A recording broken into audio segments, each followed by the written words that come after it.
اللهم يا مالك الملك، يا من في ملكه مقيم وفي جلاله عظيم وعلى عباده رحيم وبكل شيء عليم. السلام عليكم ورحمة الله وبركاته. ازيكم حبايبي، عاملين ايه؟ يا رب تكونوا دايما بخير وفي احسن حال. برحب بكل الناس اللي اول مرة تدخل قناتي وتشرفني وتنورني، ولو اول مرة تشوفيني متنسيش تشتركي في قناتي وتفعلي زر الجرس عشان يوصلك كل فيديوهاتي الجديدة. النهاردة هنعمل أكلة من بتوع زمان، أكلة أمهاتنا وستاتنا. الأكلة ديت كانت زمان بيعملوها كده بعد الخبيز أو بعد يوم اللي هو الخبيز ده، كانوا بيستسهلوا يعني يعملوها. النهاردة هنعملها وهتطلع جميلة أوي، يعني في ناس كتيرة بتحبها. أكلة شعبية بطريقة جميلة وموفرة والله العظيم، وهتبقى طعمها تحفة أوي، وهتشوفوها وهتحبوها وهتتمنى ان انت تعمليها. النهارده بقى هنعمل صينية عجة او طبق او صينية بيض، اللي هو بيض بالرز والبصل كده. تعالوا نشوف هنعملها ازاي وهتعلموها وهتعملوها وهتبقى احسن حاجة، هتبقى تغيير كده اكل. هي بتحتاج نص كيلو من الرز او ربع كيلو على حسب الصينية اللي انت تعمليها.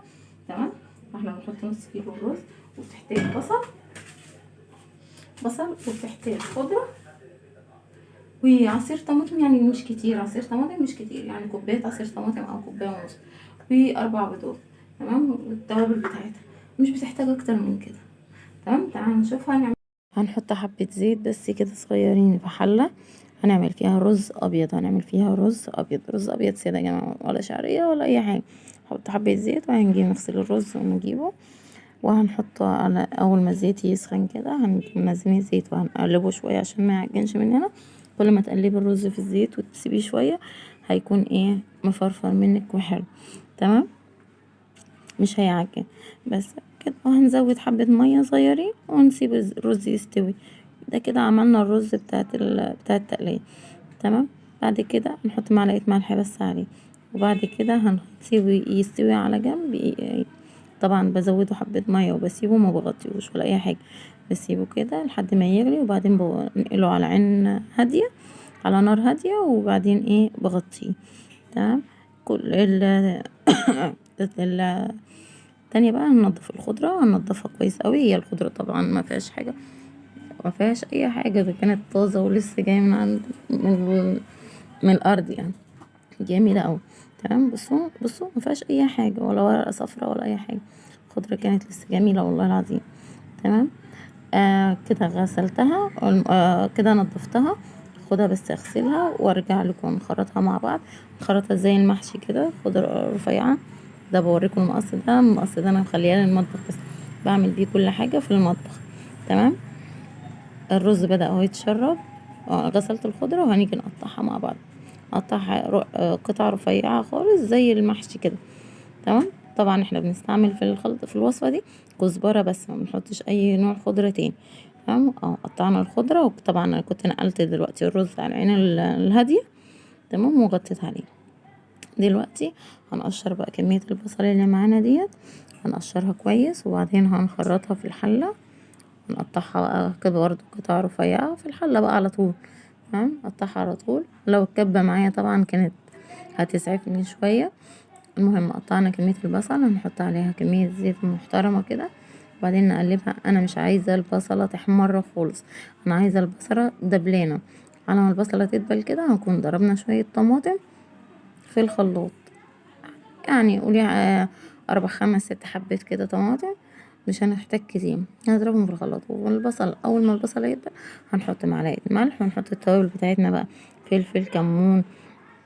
كنت بوريكم الرزين يعني ان هو بدأ خلاص اهو يستوي، فلفل، كمون وكده. البصل خلاص، البصل دبل معايا خالص اهو، انا مش ما حمرتوش يا جماعه، دبل بس. دلوقتي هنحط عليه الصلصه ونسيبه برضو لما يسبك. هعمل بقى السلطه على ما ايه الصلصه دي ايه تسبك، التقليه تسبك. تمام، انا هغسل السلطه واعملها. بص الطماطم بدأت تسبك معايا جنبي اهي، وانا ايه بعمل السلطه. مش بياخد وقت خالص. اول ما الطماطم دي تسبك هنطفي عليها.